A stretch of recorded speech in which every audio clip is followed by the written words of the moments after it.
Hi, I'm Jean and this is my 5-minute and less video on the heat map. I hope this helps some of you guys understand the heat map so that you can use it to your advantage.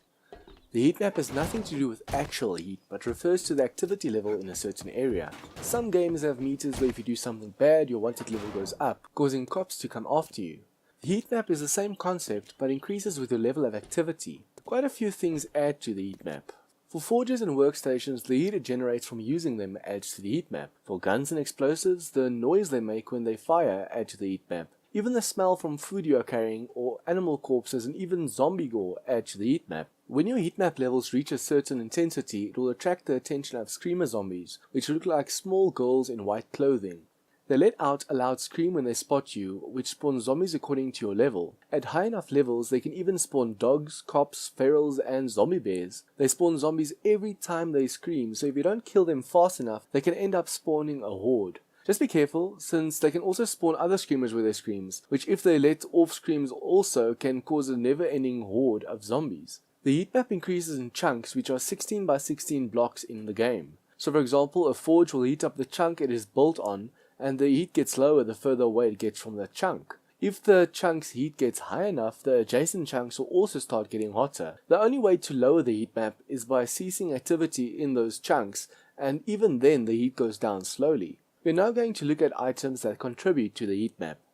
The first group of items are explosives. The rocket launcher also falls under this group since the rockets it fires go boom like the explosives. Each time an explosive goes off, it adds to the heat map, making them per use items. According to the wiki, these items each have a heat map strength of 5.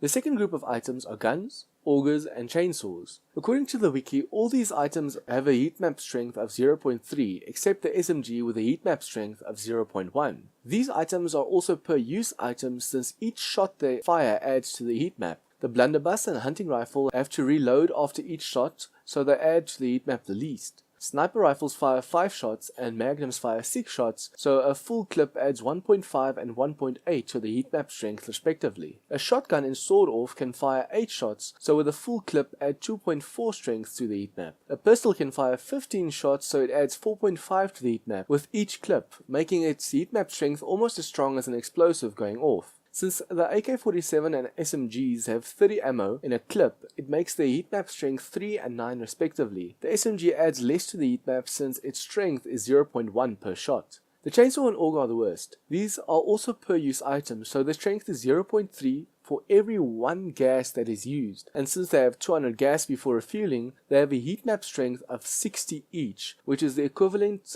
of setting off 12 explosives. This is why they call so many screamers when you use them. The third group of items are the workbenches, with varying heat map strengths. This group differs from the first two groups since they continue generating heat as they are used. For example, an auger has 60 strength for 200 gas, but workstations usually craft, cook or smelt for hours on end. It is also the only group to have the value of frequency. The forge, campfire and chemistry stations each have a heat map strength of 2 since they use wood to fuel their fires, and frequency of 25. The cement mixers and workbenches each have a heat map strength of 0.5 since they don't use fire, and also a frequency of 25. These strengths seem weak, but since they keep generating heat over time as they are used, they can rack up quite a bit of heat map score. For the forges, campfires and chemistry stations, that means as long as they are cooking or smelting, the heat goes up 2 strength per 25 minutes because of the frequency, as well as 2 strength for every piece of wood consumed and item cooked or smelted, which is why you also get tons of screamers investigating when you use these items.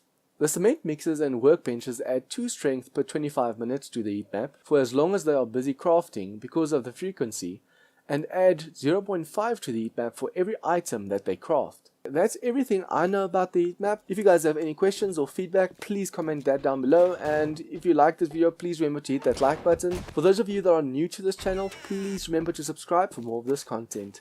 See you guys next time.